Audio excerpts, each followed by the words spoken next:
जय श्री कृष्ण प्रिय भक्तों, आप सभी का पुनः अवित्र जीवन पथ यूट्यूब चैनल पर हृदय से स्वागत है। आज बुधवार है, वह पावन दिन जब बुद्ध देव और गणेश जी की विशेष कृपा बरसती है। प्रिय भक्तों, शास्त्रों में बुध ग्रह को बुद्धि, वाणी, व्यापार, संचार और विवेक का कारक बताया गया है। जब कुंडली में बुध कमजोर होता है तो व्यक्ति सही गलत का फैसला नहीं कर पाता। वाणी में कड़वाहट आ जाती है, धन आता है पर टिकता नहीं, व्यापार में घाटा आदि समस्याएं होने लगती हैं। मानसिक तनाव और चिंताएं भी बढ़ जाती है। लेकिन बुधवार का व्रत रखने से बुद्ध देव प्रसन्न होते हैं, ये सभी दोष दूर हो जाते हैं। ऐसी मान्यता है कि इस व्रत को करने से श्री गणेश जी भगवान जी की भी कृपा प्राप्त होती है, क्योंकि बुधवार दोनों को समर्पित है। श्रद्धा से इस दिन व्रत रखना चाहिए और हरे वस्त्र पहनने चाहिए। अब प्रारंभ करते हैं वह प्राचीन कथा। प्राचीन काल की बात है। समतापुर नामक एक समृद्ध नगर में मधुसूदन नाम का एक धनवान और प्रतिष्ठित व्यक्ति रहता था। उसके पास धन, दौलत, वैभव सब कुछ था, किसी चीज की कमी नहीं थी। उसका विवाह बलरामपुर नगर की अत्यंत सुंदर, सुशील और धर्मपरायण कन्या संगीता से हुआ था। विवाह के कुछ समय बाद मधुसूदन अपनी पत्नी को मायके से विदा कराने बलरामपुर गए।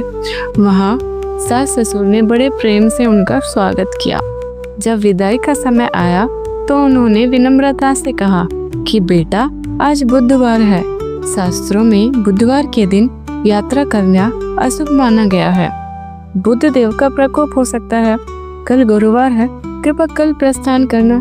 किंतु मधुसूदन नहीं माना और उन्होंने बुधवार को ही यात्रा प्रारंभ करने का निर्णय लिया। बुधवार को यात्रा उन्होंने प्रारंभ की। रास्ते में ही कुछ दूर चलने पर उनकी बैलगाड़ी का एक पहिया टूट गया। अब दोनों को पैदल ही चलना पड़ा। रास्ता लंबा था, धूप तेज थी। चलते चलते संगीता को जोरदार प्यास लगी। मधुसूदन ने उसे एक बड़े वृक्ष की छाया में बैठाया और कहा, प्रिय, तुम यहाँ विश्राम करो, मैं पास के तालाब से जल लेकर आता हूँ। मधुसूदन जल लेने चला गया। जब वापस लौटा तो उसके होश उड़ गए।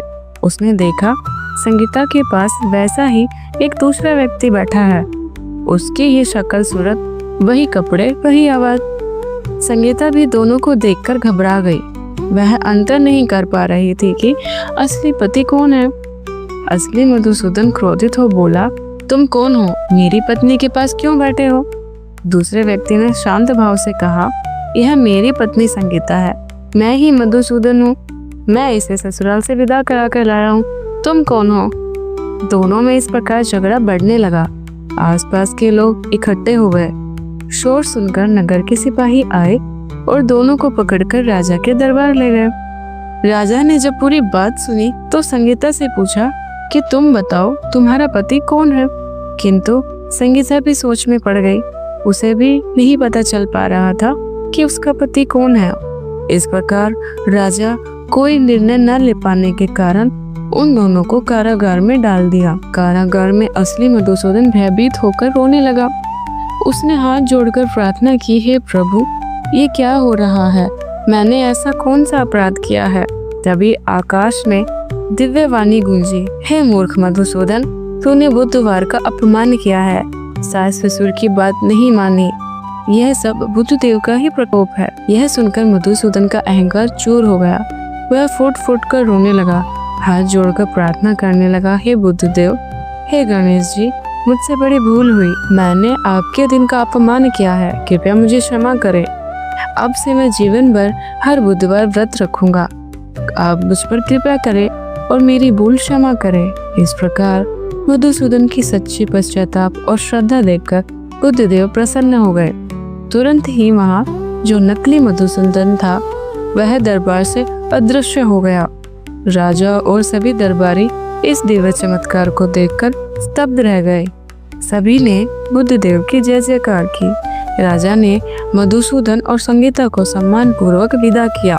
बुद्ध देव की कृपा से रास्ते में टूटी बैलगाड़ी भी उन्हें जुड़ी हुई मिली। वे सुखपूर्वक समतापुर लौट आए। उसके बाद मधुसूदन व उसकी पत्नी बुधवार का व्रत करने लगे और उनके घर में अपार सुख, शांति, समृद्धि और वैभव बरसा। उन्हें कभी कोई कष्ट नहीं आया। इस प्रकार प्रिय भक्तों, जो व्यक्ति श्रद्धा भक्ति से बुधवार व्रत रखता है या यह कथा श्रवण करता है तो उस पर बुद्धदेव और गणेश जी की असीम कृपा बरसती है। उसके सब कष्ट दूर हो जाते हैं।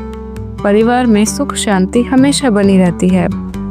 इसी प्रकार प्रिय भक्तों, यदि आपको यह कथा अच्छी लगी हो तो इस वीडियो को लाइक जरूर कीजिएगा। अपने परिवार मित्रों के साथ अवश्य शेयर कीजिएगा। चैनल को सब्सक्राइब करें और बेल आइकन दबाएं ताकि हर बुधवार व अन्य कथाएं आपको समय से प्राप्त होती रहें।